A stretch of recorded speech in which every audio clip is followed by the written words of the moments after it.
இப்படியாய் சொல்லுகிறது, கர்த்தர் சகல நோய்களையும் முனைவிட்டு விலக்குவார். உனக்கு தெரிந்திருக்கிற எகிப்தியரின் கொடிய ரோகங்களில் ஒன்றும் உன்மேல் வரப்பண்ணாமல் உன்னை பகைக்கிற யாவர் மேலும் அவைகளை வரப்பண்ணுவார். அவர் யார்? வாதைகளை நீக்கி போடுகிறதான ஆண்டவராக அவர் காணப்படுகிறார். சங்கீதம் 91 3 மற்றும் 6 வசனங்களெல்லாம் இப்படியாக நாம் வாசிக்கிறோம். சங்கீதம் 91 3 மற்றும் 6. அவர் உன்னை வேடனுடைய கண்ணிக்கும் பாழாக்கும் கொள்ளை நோய்க்கும் தப்புவிப்பார். 6வது வசனம், இருளில் நடமாடும் கொள்ளை நோய்க்கும் மத்தியானத்தில் பாழாக்கும் சங்காரத்திற்கும் பயப்படாதிருப்பாய்.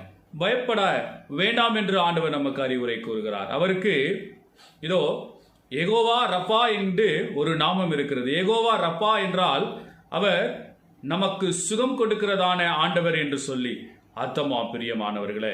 அவர் நம் வாதைகளை நீக்கி நமக்கு சுகத்தை கொடுக்கிற ஆண்டவராக இருக்கிறார். வேதவசனம் இப்படியாக நமக்கு சொல்லுகிறது, அவர் உன் அப்பத்தையும் தண்ணீரையும் ஆசீர்வதித்து உன் நோய்களை உன்னை விட்டு விலக்கி போடுவார் என்று சொல்லி வேதவசனம் நமக்கு தெளிவாக சொல்லுகிறது. ஆகையினாலே யார் நமது ஆண்டவர்?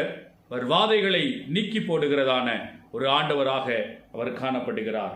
அவர் வாதைகளை நீக்கி போட்டு நம்மை ஆசீர்வதிக்கிற ஒரு கர்த்தராக இருக்கிறார். ஆகையினால் எப்பேற்பட்ட வாதைகளாக இருந்தாலும் எப்பேற்பட்ட வியாதிகளாக இருந்தாலும் நாம் தேடி வர வேண்டியதான ஒரு இடம் இருக்கிறது என்றால் அது நம்முடைய தேவனுடைய திரு சமூகமாக காணப்படுகிறது. திரு சமூகத்திற்குள் நாம் வந்து நிற்கும் பொழுது கர்த்தர் நமக்கு ஆசீர்வாதத்தை அளிக்கிறவராக காணப்படுகிறார். நம்முடைய நோய்களையும் வாதைகளையும் நீக்கி போடுகிறவராக அவர் காணப்படுகிறார். மத்தேயு 4ஆம் அதிகாரம் 23வது வசனத்திலே நாம் இப்படியாக ஒரு காரியத்தை நாம் வாசிக்கிறோம்.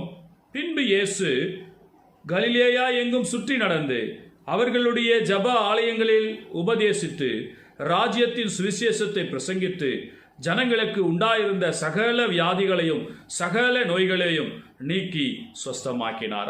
பிரியமானவர்களே, நமக்கோர் ஆண்டவர் இருக்கிறார். அவர் யார்? நோய்களை நீக்கி நமக்கு சுகத்தை கொடுக்கிறதான இரட்சகராக அவர் காணப்படுகிறார். அவரே அவருடைய தழும்புகளினாலே நாம் சுகமானோம் என்று சொல்லி வேதவசனம் நமக்கு தெளிவாக கூறுகிறது பிரியமானவர்களே. ஆகையினால் பயப்பட வேண்டாம்.